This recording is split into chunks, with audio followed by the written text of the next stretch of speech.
This video is going to show you how restriction enzyme digestion works. Up here on this black sequence, we have a strand of human DNA. And then down here on the blue circular sequence, we have a plasmid that we want to insert into bacteria. Now in this strand, since I kept using insulin as an example in the lecture, we're going to say that the gene for human insulin is someplace in this strand, and we need to cut it out of there so that we'll be able to take that gene and insert it into this plasmid. And then we can take the plasmid and put it into a bacterium, and then the bacterium can make human insulin for us. The way that we're going to do that is with the help of restriction enzymes. The first restriction enzyme that we are going to use, we're going to use just up here in the human sequence. And what it does is it recognizes the sequence GATATC, and I'm going to write that down right here so you can see it. When it finds that sequence, and it only looks in the 5' to 3' direction, so it's going to read the top strand in the normal direction, but it's going to read the bottom strand backwards, and so it always has to look through each strand individually. When it finds this sequence, what it does is it cuts between this T and this A. So we just look through here for that exact sequence, GATATC, and you can see it right there. But you can keep going and make sure it doesn't repeat itself within that strand, and it doesn't. We'll look for that same restriction site on the bottom strand. We want GATATC right there. So what it's going to do in the top strand is cut between the T and the A right there.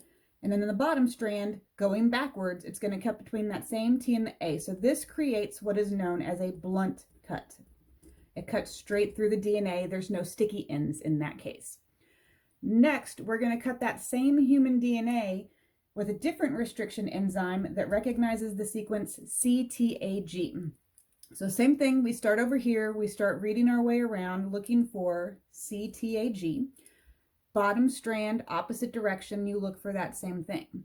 This restriction enzyme cuts between the C and the T. So on the top strand, it's going to cut right there. On the bottom strand, it's going to cut right here. So that means it has to zigzag its way through the DNA strand, and it's going to create a staggered cut. That staggered cut is going to end up leaving us with some sticky ends that are going to allow us to do complementary base pairing. Next, and I'm going to switch colors to do this off down here, we're going to cut the plasmid as well. Now it's harder to indicate directionality on a circle, but 5' to 3' on the outside of the circle goes that way. On the inside of the circle, it goes in the opposite direction, anti-clockwise, counterclockwise, whichever way you want to see it. This time, we're going to use a restriction enzyme that looks for the sequence CCCGGG, and it's going to cut between the C and the G. So, happen to draw my arrow right there. Here's the sequence on the outside strand. Here's the sequence on the inside strand. Cuts between the C and the G. That one happens to go straight through, so it gives us another blunt cut that goes all the way through. Then we're going to use this same restriction enzyme that we had used on the human strand, but we're going to use it down here on our bacterial plasmid. What I want you to do at this point is pause the video and see if you can figure out where the restriction site is on the plasmid and see where it would cut prior to me actually showing you where it goes. So pause here, see if you can figure it out. All right, now that you're back, here is that sequence on the outside strand. Here is the sequence on the inside strand. It cuts between the C and the T. And so this is another one that zigzags through, and it gives us that same staggered sticky end that we had up there. Now, those places where we drew the dotted lines that went through, that enzyme literally cut the DNA. And so what we're going to do next is we're going to cut in the same places that the dotted lines are on our sheet of paper. And I'm hoping I can do this sort of well so that you can kind of see on the video. So let me slide this out. First cut right there. I'm going to go ahead and separate this out. So that is a restriction fragment left behind. Now the next cut that we had done zigzagged through, you have to make sure you zigzag through too. So you're going to cut here, zig over, zag down, and then cut that sequence out. There's a restriction fragment left behind. The last human restriction fragment, I'm going to go ahead and cut that out, is this one. What we would have is this is going to be a mixture of DNA that's present inside a little microcentrifuge tube. what we would do is we would pipette that into a well in an electrophoresis gel. And what electrophoresis gels do is it separates molecules on the basis of their size. Now, all of these DNA fragments are different sizes, and you size DNA based on how many base pairs are present. And so remember, G and C is a base pair. So this is a 6 base pair segment. This one is just a 4 base pair segment. Sticky ends aren't base paired, so they don't count. So just 4 base pairs. This one is a 5 base paired segment.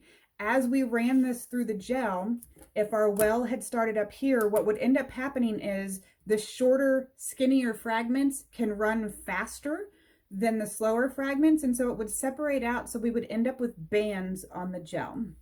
Now, what we wanted was our gene for human insulin. We would know how big that gene is, so we would know where to look on the gel. And here's what it's going to amount to. This is the gene that we want. So we would take a glorified little X-Acto knife, we would cut this out of the gel, and we would save that band. The rest of this doesn't matter. It doesn't have the insulin gene in it.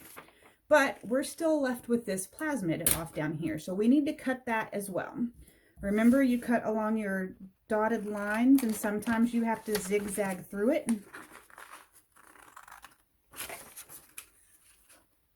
Okay, so there's our first cut. Now there's another issue that goes along with this circular piece of DNA, and that is it was circular.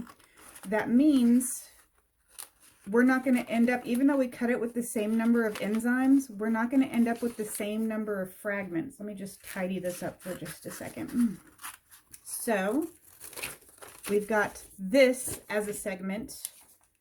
We've got, and I'll tidy this one up too, just to get it done. You'll have no idea how mad my OCD is getting right now. Okay, so we've got these two things. Now here's where the beauty of those sticky ends are going to come into play.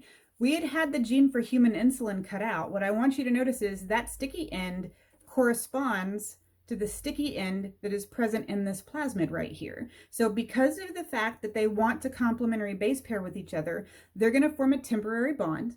Then we would add DNA ligase to the tube, and what DNA ligase would do is it would come in and it would glue, I'm going to tape instead, those fragments permanently together so they don't get to separate out from each other anymore.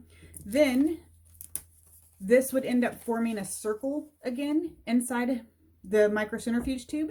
We would then mix this with a bunch of bacteria. The bacteria would take this up, and then here's the beauty of it. The bacteria can now make human insulin because we gave them the instructions for how to do this. And so they can, again, make it cheaper, faster, better, and purer than we would have been able to do back in the old days. So this is how you do gene cloning. You use restriction enzymes to cut the DNA up, and then you mix the fragments together that you want to so that you can create a recombinant DNA molecule that you can then, in this case, insert into bacteria. Sometimes you can insert it into other things. Hopes that help you understand restriction enzyme digestion and gene cloning.